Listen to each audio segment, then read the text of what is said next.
Let's talk a little bit about New Hampshire and what happened last night. Donald Trump winning New Hampshire as predicted, 55%. Haley had 43%. And let's talk a little bit about inside the numbers, because, you know, as I look at the numbers, and I'm certainly no expert, but, you know, as I watch and I read the exit polling, there's a number of things that jump out at me. Number one, obviously Donald Trump wins.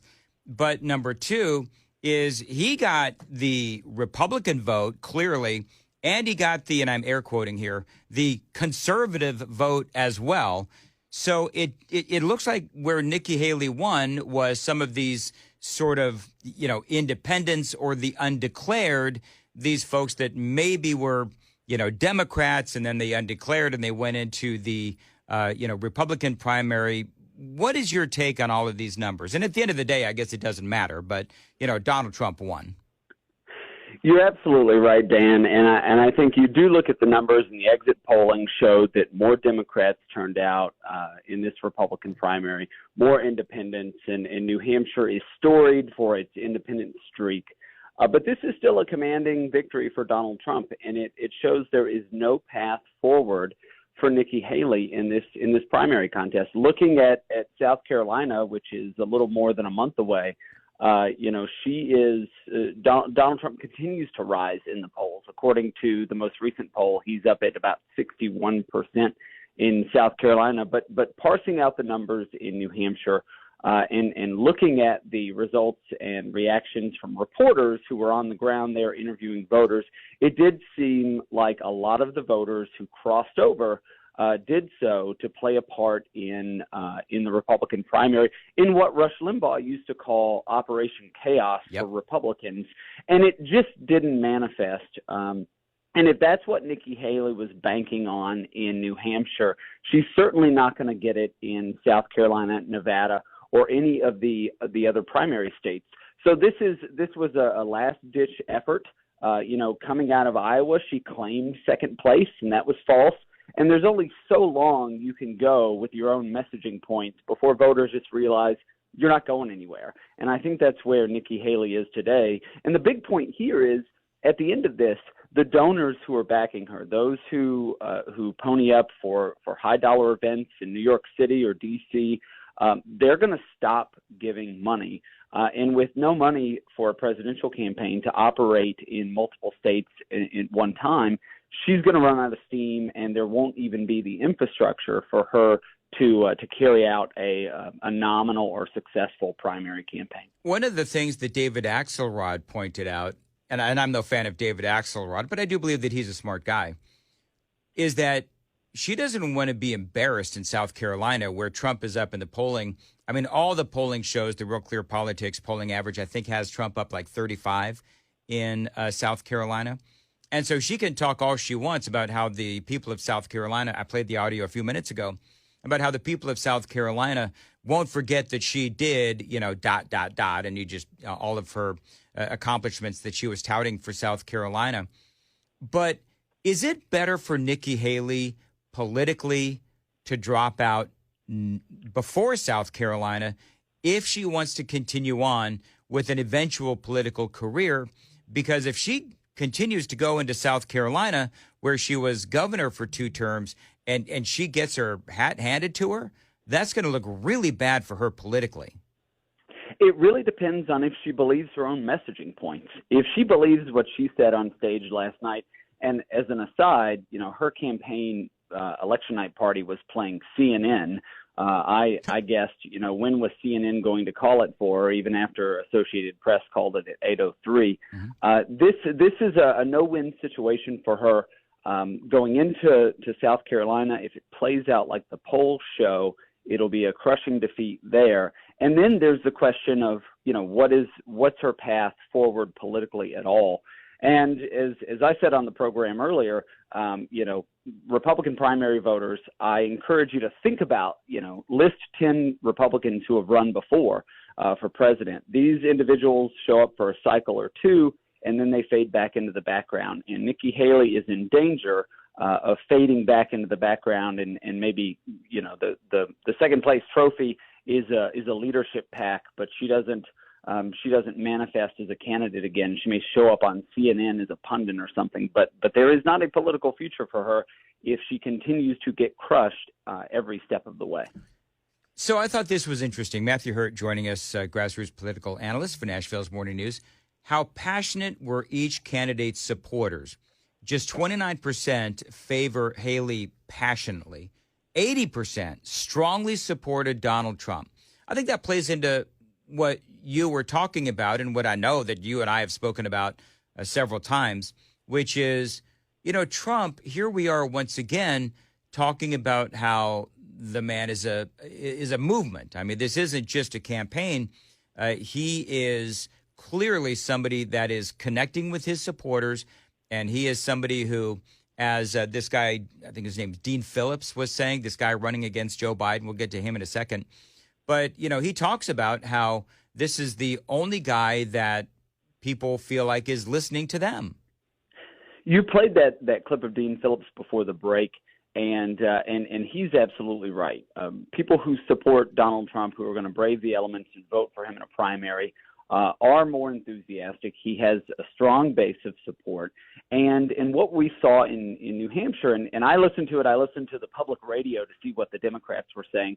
And they said that, Democrats were crossing over, or independents who lean progressive were crossing over. Mm-hmm. And so there wasn't that fire in the belly that you get with an enthusiastic Donald Trump supporter. And I think that's exactly what we're going to see, and what we'll continue to see is, as Republicans realize Donald Trump is the imminent nominee, even somebody who supports Nikki Haley or did early in the cycle is going to diminish their enthusiasm over time.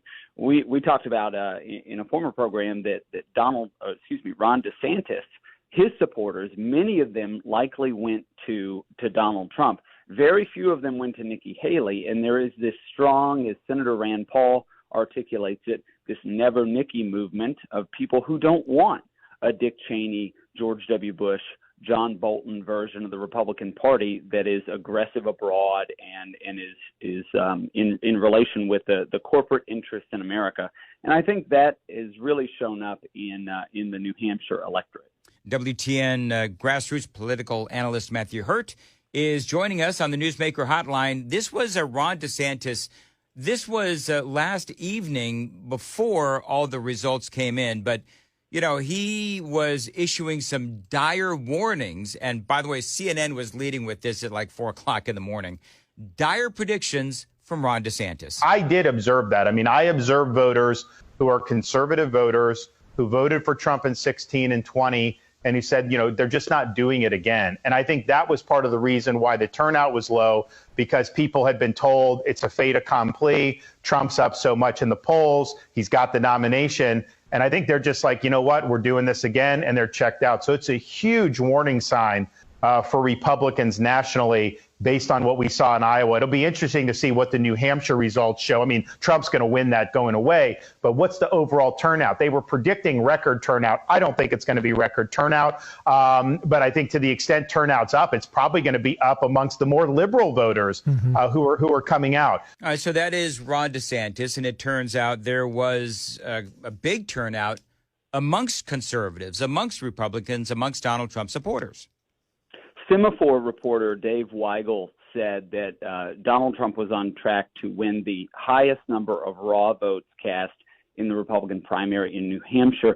But the underlying concern that Ron DeSantis has, and that I have as a conservative activist and Republican Party official, is what does this do down ballot ultimately? Where is Donald Trump losing voters? I think we have a significant concern with suburban women who we have to win in a state like Virginia, where I live. And it could impact down ballot races. We saw in 2018 and 2022 a sort of depressed turnout in a red wave that didn't materialize in 2022. But I think that among Republican voters, Donald Trump is coalescing that support.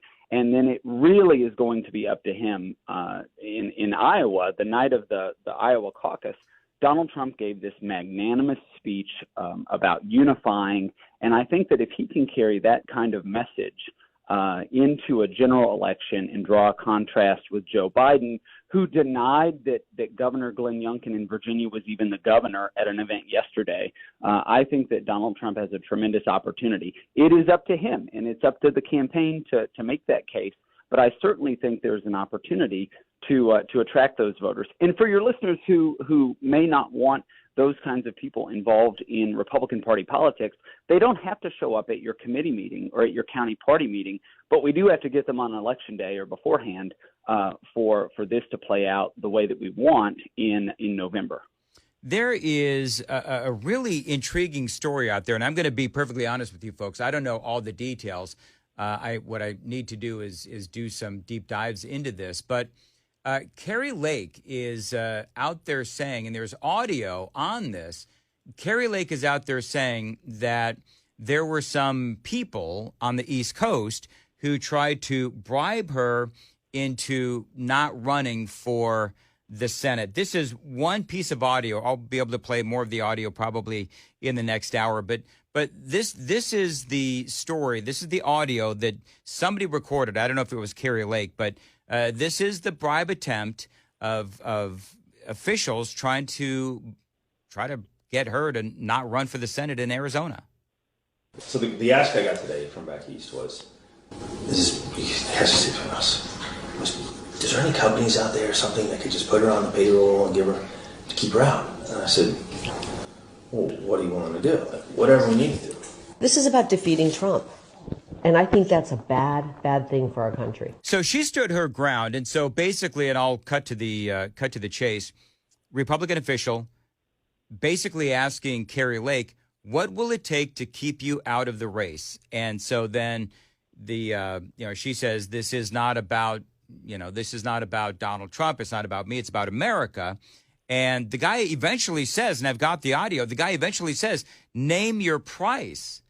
And so, and one of the audio bites I have, Kari Lake is saying, well, I don't know who these people are, but it can be $1 million, it can be $1 billion, doesn't matter. I'm not dropping out of this race. But I mean, this feels like a pretty big deal.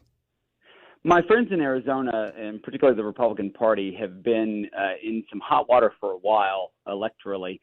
This statement is actually from Arizona GOP Chairman Jeff DeWitt. The Republican National Committee meets next week in Las Vegas, and I'll be there to watch it play out. But this is certainly concerning. I do think that these kinds of conversations probably happen more frequently than we would like to admit. Yep.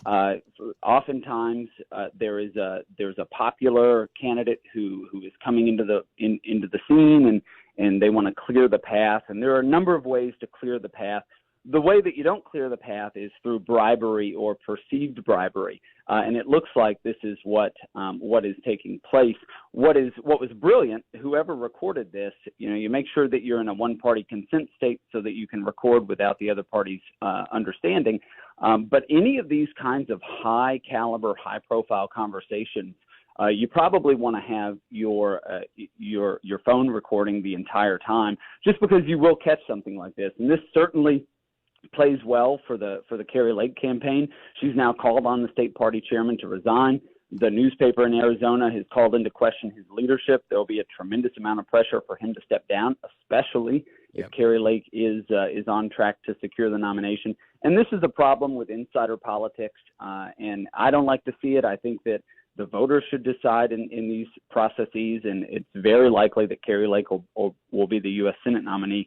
But this is something that we have to be aware of, and this is why it's so important, Dan, for your listeners to show up to these meetings, to go to the county party meetings, to show up to the state executive committee meetings and see what's taking place, because these kinds of conversations often take place right out in the open, but sometimes take place in a situation like this that appears either over the phone or in a closed-door meeting. Well, and the thing is, Matthew, as we wrap this up, the thing is that she looks really good in this because she's like, no, man, this is about America, and I'm not going to step down. We're in a fight for America.